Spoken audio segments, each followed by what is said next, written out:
Chegou finalmente o vídeo que você esperava. Vamos ver hoje quais são os personagens de Alice in Borderland que são inspirados diretamente nos personagens de Alice in Wonderland, Alice no País das Maravilhas. Fala, amante das séries, tudo bem? Mário Porto aqui para trazer finalmente quem são os mais de 10 personagens de Alice in Borderland que são inspirados nos personagens de Alice in Wonderland. Então, para quem tá pegando aí o bonde andando, para poder entender, Alice in Borderland é uma história completamente baseada e escrita em cima da história original de Alice no País das Maravilhas, conhecido como Alice in Wonderland. Então, existem vários personagens de Borderland que são inspirados em Wonderland. E é exatamente isso que eu vou trazer aqui para você finalmente. Quais são esses mais de 10? Por mais que na internet tenha muita coisa errada, eu tô trazendo aqui os fiéis mesmo, os que eu tenho certeza que são referências diretas, e também alguns que pode ser, pode não ser, mas eu vou explicar isso tudo um a um. Começando com o principal, o ator principal, Arice, que na verdade, obviamente, é a Alice. Então, se a gente for lá no Google Tradutor, por mais que algumas pessoas vão dizer que não pode se traduzir nome do japonês para o inglês, ou japonês para o português, não importa, ainda assim, vai lá, escreve Arisu e bota para traduzir Alice. Além disso, o próprio Arice usa o nome Alice nos jogos de videogame dele. Olha aí, ó, tá aqui no cantinho, dá para ver, fácil, simples assim, é a referência direta a Alice. E o fato de Arice ser a Alice é o que comprova, deixou de ser uma teoria, comprova a linha de raciocínio de que o limbo onde eles estão não é simplesmente o mesmo limbo para todas as pessoas. A gente está vendo pelo ponto de vista do Arice, exatamente como é o ponto de vista da Alice em relação ao País das Maravilhas. Mas o que eu quero dizer com isso? Eles dois criaram apenas o plano de fundo. Só isso, eles criaram um plano de fundo. Como vai ser, né? Tipo, o que vai ser esse mundo para onde a gente está indo? Ele vai ser assim, vai ser dessa cor, ele vai ter essa dinâmica. Agora, o que acontece lá dentro não é uma criação deles. Por isso que eu sempre digo, a gente está vendo o limbo pelo ponto de vista do Arice, porque ele criou o plano de fundo. Não as coisas que acontecem lá dentro, gente. Por favor, entenda isso quem ainda não entendeu. Qualquer coisa, depois eu posso até fazer um videozinho explicando exatamente, detalhadamente, o porquê que é o ponto de vista, enfim. Mas a gente pode deixar isso para um outro momento. Bora pra lá para falar da Rainha de Copas. Essa daqui, então, se alguém questionar, pelo amor de Deus, né? Já vai direto pro limbo. Em Alice no País das Maravilhas, a rainha principal daquele País das Maravilhas é a Rainha de Copas, exatamente como a personagem principal do limbo aqui em Alice in Borderland. É a Mira, a Rainha de Copas. Então, uma referência direta da outra, até a risadinha que ela dá, dentre várias outras referências, inclusive aqui nesse vídeo, lá no final, eu vou trazer 7 referências diretas ao jogo da Rainha de Copas. Outra referência direta é a Kuina como a lagarta de Alice no País das Maravilhas. A lagarta, ela é uma lagarta fumante, na verdade é uma lagarta macho fumante, que em determinado momento se transforma numa borboleta. E da mesma forma, a Kuina, que era um menino, se transforma numa mulher. Então ela é uma mulher trans, ex-fumante, está sempre com aquele palitinho, aquele pedaço de canudo, ou até mesmo um cigarro, né, de mentira na boca. Eu não sei, porque eu não sei como é que são os cigarros de mentira lá no Japão, mas acredito que seja alguma coisa que ela deixa na boca para ajudar ela a largar o vício. E outra coisa legal também é que ela tá sempre de azul. Ela tá com um biquíni todo azul, aqui ela tá com uma calça jeans azul, então ela tá sempre se vestindo de azul, assim como é a cor da lagarta em Alice no País das Maravilhas. Então, enquanto uma se transforma de lagarta macho em uma linda borboleta, a Kuina se transforma de um menino em uma linda mulher. Então isso é muito legal, essa analogia aí que faz da transformação da Kuina, fazendo a referência direta à lagarta de Alice no País das Maravilhas. Outra referência é o chapeleiro como chapeleiro, aí também é outra referência indiscutível. E uma coisa bem legal é que muita gente não se deu conta de que o chapeleiro é de fato um chapeleiro, ele é um vendedor de chapéu. Então olha aí a loja dele de chapéu, Hat Danna. Essa passagem da série é na verdade uma lembrança do Aguni, enquanto ele conversava com o chapeleiro. E tem duas questões aqui. A primeira delas é esse 10/6 no chapéu do chapeleiro em Alice.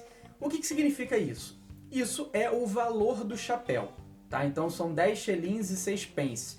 É o valor do chapéu. Então o chapeleiro estava sempre vendendo o chapéu dele. Mário, mas como é que você sabe disso? Em um outro livro, do mesmo autor de Alice no País das Maravilhas, ele fala que o chapeleiro está sempre vendendo chapéu aonde quer que ele vá, inclusive o próprio chapéu dele mantém ali o valor para caso alguém queira já comprar e já levar ali mesmo. Só que olha que legal que eu encontrei aqui. Quando a gente vê o painel de cartas que faltam para o chapeleiro conseguir completar o deck de cartas, tirando as cartas de figuras, quais são as 3 maiores cartas que ele precisa para completar ali? As 3 maiores, tá? Faltam 2 cartas 2, 2 cartas 4, mas falta uma carta 6 a 7 de copas que ele consegue roubar do Alice e o 10 de copas também. Então olha que legal, um 10 de copas e um 6 de espadas. 10 e 6. Será que é uma referência? Ou só uma coincidência? Achei legal trazer isso para você. E na mesma cena da lembrança do Aguni dentro da loja de chapéus do chapeleiro, eles dizem uma coisa muito interessante um para o outro. O chapeleiro diz que o Aguni é o último amigo dele dos amigos mais antigos e o Aguni responde, você também. Ou seja, eles são praticamente os únicos amigos um do outro. Dessa forma, fica evidente a nossa próxima referência. Aguni, quem é? É a lebre maluca que está sempre com o chapeleiro em Alice. E se a gente reparar, a lebre maluca não só é meio desbilolada das ideias, como ela também é bem violenta e está sempre dando porrada em quem ela pode com um baita de um marretão ali, um martelão de madeira, assim como o Aguni, que é meio também fora das ideias por conta do que ele sofreu na guerra. Então a gente consegue fazer essa referência direta como os dois, os principais amigos em Alice no País das Maravilhas, e como os dois, os únicos grandes amigos um do outro em Alice in Borderland. Nossa próxima referência é novamente uma tradução do nome usado no japonês para a língua estrangeira. Uzagi, na verdade, se traduz para coelho. Então, fica meio óbvio aí que a Uzagi, que está sempre correndo para cima e para baixo, é, na verdade, o coelho de paletó da história de Alice no País das Maravilhas. Inclusive, tem uma referência também legal ao fato do nome dela ser o coelho, dela ser uma referência ao coelho de Alice, que em determinado momento que ela está caçando para conseguir encontrar alguma presa para ela poder se alimentar, qual é o animal que ela consegue pegar? É um coelho. Ela tem que matar o coelho, coitadinho, e leva para poder comer e se sentir bem. Então, o Uzagi é, na verdade, o coelho. Essa também muita gente já sabia. Agora, uma referência bem legal que não é a tradução, mas é a forma de escrever o nome, que parece um com o outro, é o Xixia como o gato sorridente. Ele também é um personagem que está sempre ajudando a Alice e ao mesmo tempo atrapalhando ela, colocando ela até mesmo em maus lençóis em determinado momento. O Xixia fez exatamente como o gato fez com a Alice, além do fato dele estar sempre mandando mensagens, falando frases enigmáticas. Então os dois têm muito a ver, são dois personagens extremamente observadores, estão sempre vendo tudo de cima, assim como a gente vê o Xixia em várias cenas. Então é bem legal também, é uma referência direta de um ao outro. Agora eu li em um lugar que o Shota e Karubi são, na verdade, o carpinteiro e a morsa de Alice. Eu discordo completamente, porque a teoria seria que o carpinteiro é muito trabalhador e ele representaria o Shota, como os dois são baixinhos, e a morsa, muito gananciosa, né, e é o personagem alto, seria o Karubi, que também é um personagem não ambicioso, mas ganancioso, que colocou ali o seu emprego em jogo por conta de uma mulher, e por causa disso, dessa ganância, ele acaba perdendo as coisas, assim como a morsa. Eu não gostei, principalmente porque a morsa é um personagem horrível, ridículo, assassino dentro da história da Alice, e o Shota como carpinteiro, sendo que o carpinteiro se torna um personagem extremamente irritado e corre atrás da morsa para tentar matar ela de raiva. Então, assim, a referência passa muito longe desses dois, a não ser ali o tamanho, né? O tamanho de um com o tamanho do outro, tamanho. Cara, é a única referência, então eu discordo bastante. Então quem são, na verdade, quais são as referências diretas? Pra mim, não tem. Agora eu trago a exclusividade que eu falei em um dos meus outros vídeos, que a Anne era o Dodô. E hoje eu vou provar o porquê essa é uma referência direta também. Quando eu comecei a pesquisar sobre qual personagem poderia ser a Anne, eu acabei me dando de frente com uma escritora do Reino Unido, ali bem perto da Inglaterra, onde foi escrito a história de Alice no País das Maravilhas, e o nome dela é Anne Cartwright. Mas até aí tudo bem, é só uma escritora que tem o mesmo nome, A-N-N. Só que, o que ela escreveu? Qual foi um dos livros que a Anne Cartwright escreveu? O Último Dodô, The Last Dodô. Então isso acaba me trazendo ali uma referência, só que eu achei que isso ainda não era o suficiente, e eu comecei a pesquisar mais o filme da Disney de 1951 para conseguir encontrar mais referências que pudessem ligar as duas, e uma delas é assim, essencial e magnífica. Eu vou começar pela mais fraca, que é o fato de que a gente encontra a Anne como uma desbravadora. Alguém que está querendo saber o que tem, além daquelas montanhas que estão cercando Shibuya, que na verdade nem deveriam estar ali. Então ela sobe uma das montanhas para poder ver o que tem além. E ela descobre que só tem montanhas, então que a princípio o limbo ele tem aquele limite ali, então você tem que estar ali dentro. Aquilo mexe até com a cabeça dela, porque na verdade ela não sabe que ela está no limbo naquele momento. Então, quem é o desbravador? É, na verdade, o marinheiro. Então o Dodô, ele é um marinheiro em Alice do País das Maravilhas, tem até uma hora que ele fala, terra à vista! E aí ele sobe no alto de um morrinho, e eu gostei dessa referência dele no alto daquele morro, juntamente com a Anne no alto daquela montanha, também para ver o que tinha além.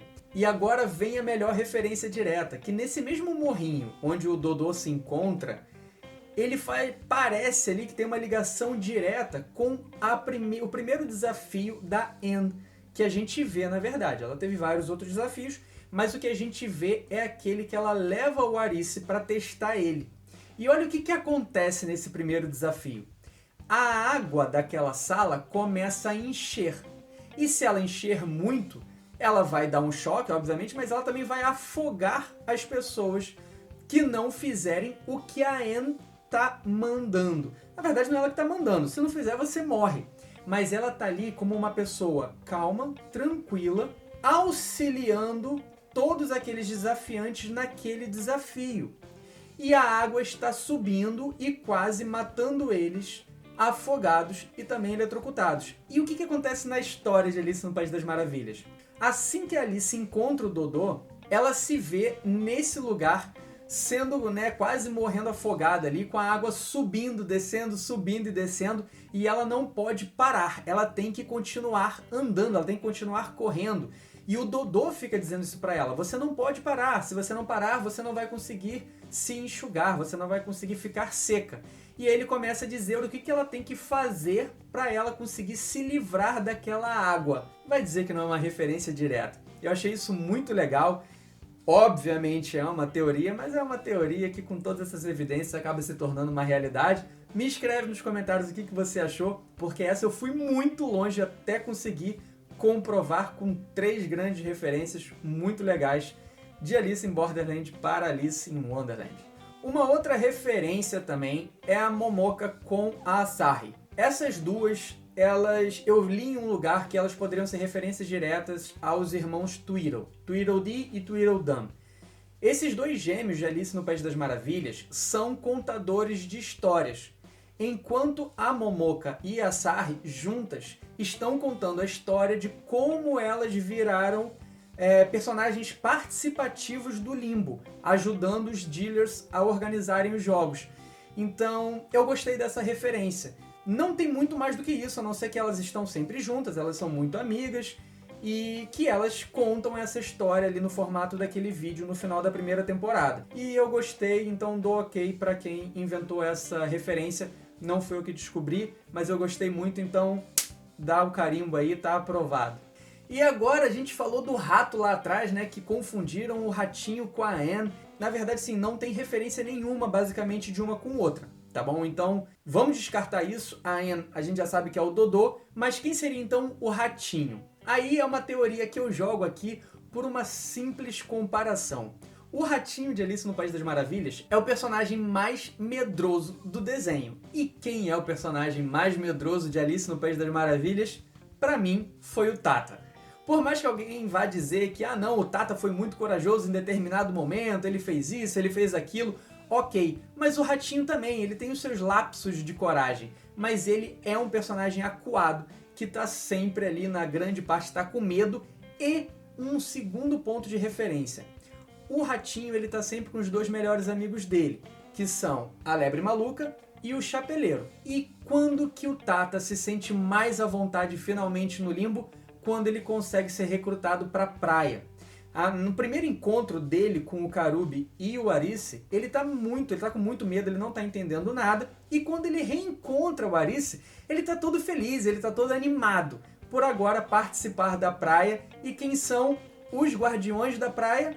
O Aguni e o Chapeleiro, que representam o Chapeleiro e a Lebre Maluca. Então, por conta dessas duas pequenas referências, comparações, coincidências, eu tô dizendo aí que o Tata é o Ratinho, mas óbvio que isso é apenas uma brincadeira, por mais que possa ser verdade ou não, não dá pra se aprofundar muito e dar o carimbão dizendo que eu tô certo e que isso é o que é. Então tá aí todos os personagens referência por referência, porém tá faltando agora o bônus que eu prometi pra você, que são 7 referências somente dentro do jogo da Rainha de Copas.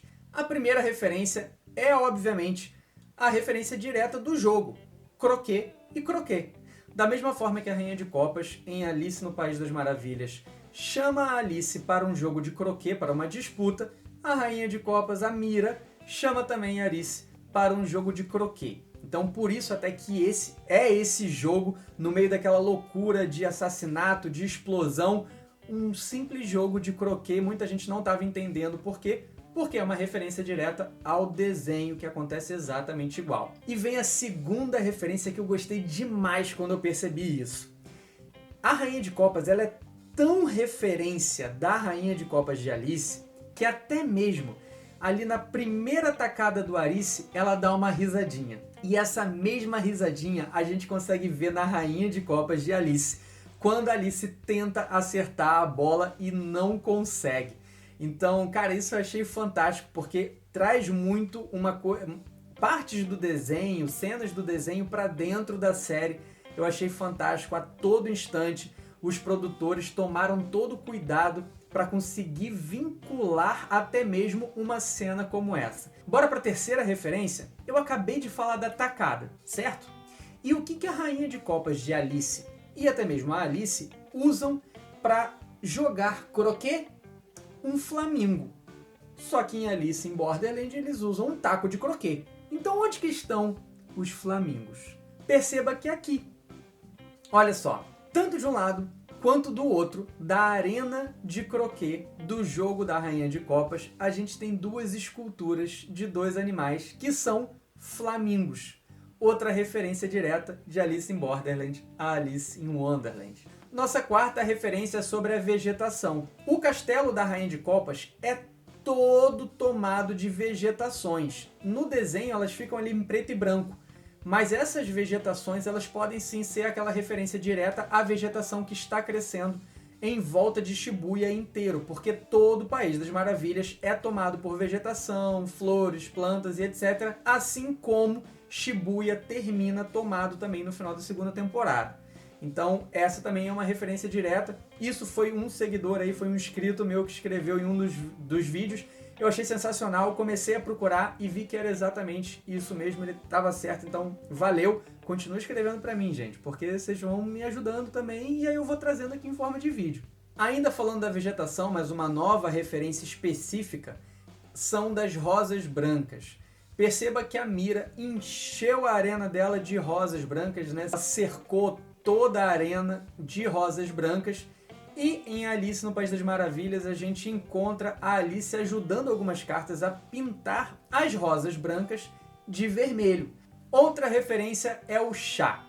Por mais que durante o jogo de croquet em Alice não tenha parado para tomar chá, durante o julgamento da Alice, o chapeleiro aparece e ele coloca ali um monte de bule e xícaras para a rainha poder tomar um chá durante o julgamento da Alice. Beleza? Agora vamos voltar para a última referência, que assim como em Alice no País das Maravilhas, em Alice em Borderland, ambas Alices, Arice e Alice, não conseguem ganhar o jogo da Rainha de Copas. Então, na história de Alice, o jogo para no meio do caminho, mas a rainha ela tá ganhando porque ela consegue fazer um monte de pontos, enquanto em Borderland, Arice perde, mas ganha. Ele perde o jogo e ganha a sua vida. Assim a gente fecha aí esse bônus de referências do jogo e também quem é quem nessas duas histórias. E encerrando o vídeo por aqui, não se esqueça que eu vou largar aqui, ó, a playlist com todos os vídeos que eu já gravei falando sobre Alice em Borderland. Se puder, larga aquele valeu demais que ajuda muito o canal e o recado de sempre. É um clique para curtir, um para se inscrever no canal. Um grande abraço, até a próxima e tchau, tchau!